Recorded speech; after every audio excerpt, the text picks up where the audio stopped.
السلام عليكم ورحمة الله وبركاته، حبايبي اللي شايفيني ومتابعيني من كل مكان.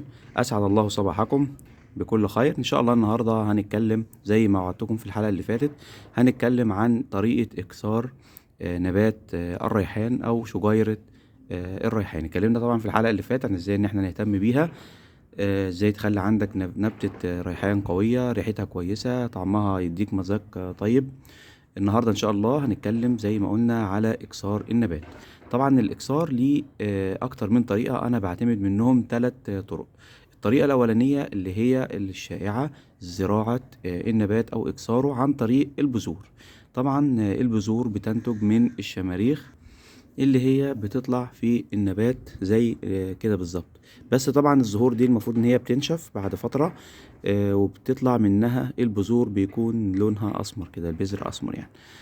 ودي طبعا ابطأ طريقة للزراعة او للاكسار، لان انت بتصبر لغاية لما البذور دي تنشف من الشماريخ، وبعد كده تستنى لغاية لما تزرعها وتكبر معاك واحدة واحدة لغاية لما تبقى نبات، فبتاخد وقت كبير جدا.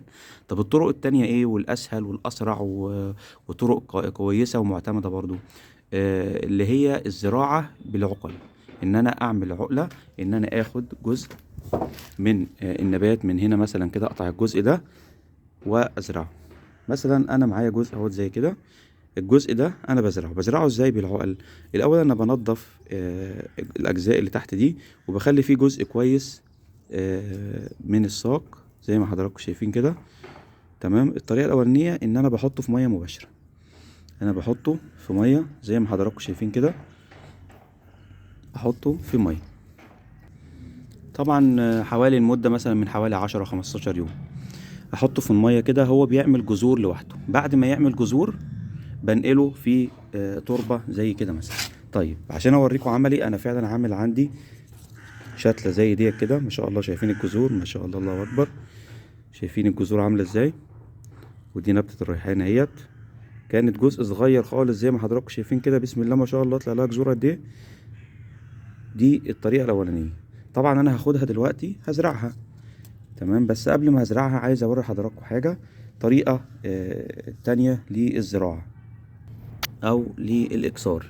ان انا بجيب العقله زي ما هي كده واحطها في التربه مباشره، احطها في التربه مباشره من غير ان انا احطها في الميه. بس طبعا احطها في التربه تكون تربه كويسه ومهيئه، وتكون تربه خفيفه نوعا ما، يعني على الاقل زي ما قلنا يبقى التربه 50% رمله و50% طمي. ده اقل تربه. اذا طبعا متاح بوتموس يبقى افضل يعني. ممكن ان انا ازرعها بالطريقه دي. طبعا بعد ما احطها في التربه اديها ريه مشبعه كبيره جدا لغايه لما الميه تنزل معايا من اسفل الاناء اللي انا او القصيص اللي انا بزرع فيه. دي طريقه. لكن الطريقه اللي انا بعتمدها ان انا بجيب النبات او الشتله او العقله، احطها زي ما حضرتك كده، اعملها شتله، احطها في الميه لغايه ما الجذور تطلع منها بالشكل ده، وبعدين ابدا ان انا ازرعها. فانا طبعا انا هاخد اللي هنا ديت، لان انا ما بعتمدش الطريقه دي، بس هي طريقه ممكن ان انت تشتغل بيها. لكن اللي انا شايفه افضل واسرع وبيدي نتائج كويسه وجذور قويه جدا، اللي هو في الميه زي ما حضراتكم شايفين كده.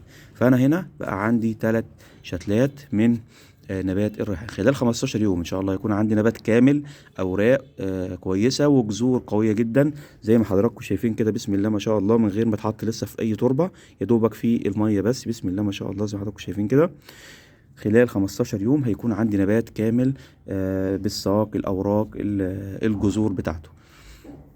ده ان شاء الله هنزرعه هنا، وهوريه لحضراتكم بعد ما ازرعه كده. زي ما حضراتكم شايفين بقى عندنا نبات كامل. دي بعد ما زرعتها اهي ما شاء الله. كل اللي انا بعمله ان انا بديها رية كويسة، انا بسقيها كويس جدا. طيب بعد ما النبات يكون جاهز عندي زي ما حضراتكم شايفين كده، وخلاص انا حطيته في التربة ورويته روية كويسة وكله تمام ومعاه جذور وساق واوراق، المفروض ان انا احطه فين بقى؟ هل احطه في الشمس المباشرة ولا احطه في الضلة؟ دي حاجة نقطة مهمة جدا. كده خلاص كفاية عليه شوية المية دول. الحاجة مهمة جدا ان انا احطه في نفس البيئة اللي كان فيها شتلة لمدة كويسة، يعني مثلا لو اسبوعين كمان، 10 15 يوم كمان مفيش مشكلة. طيب ده انا كنت بحطه فين؟ طبعا زي ما حضراتكم شايفين كده المية نزلت اهيت من تحت، وهو ده الصح المفروض ان احنا نعمله، ان احنا نسقي او نروي ريه مشبعه في اول مره لغايه لما الميه تنزل من ايه، من اسفل القصيص. تمام. طيب نرجع تاني نقول، انا كنت سايب الشتله ديت مثلا 15 يوم دول فين؟ كنت سايبها في مكان مظلل، يعني في مكان في شمسة بتيجي عليه، مثلا ممكن نشوفها ساعتين مثلا في اليوم كله او 3 ساعات في اليوم كله، وبقية اليوم تحت شبكة مغربلة الشمس شوية، مخففة الحرارة بتاع الشمس. فانا المفروض بعد ما زرعتها كده ان انا اخد النبات احطه في نفس المكان تاني.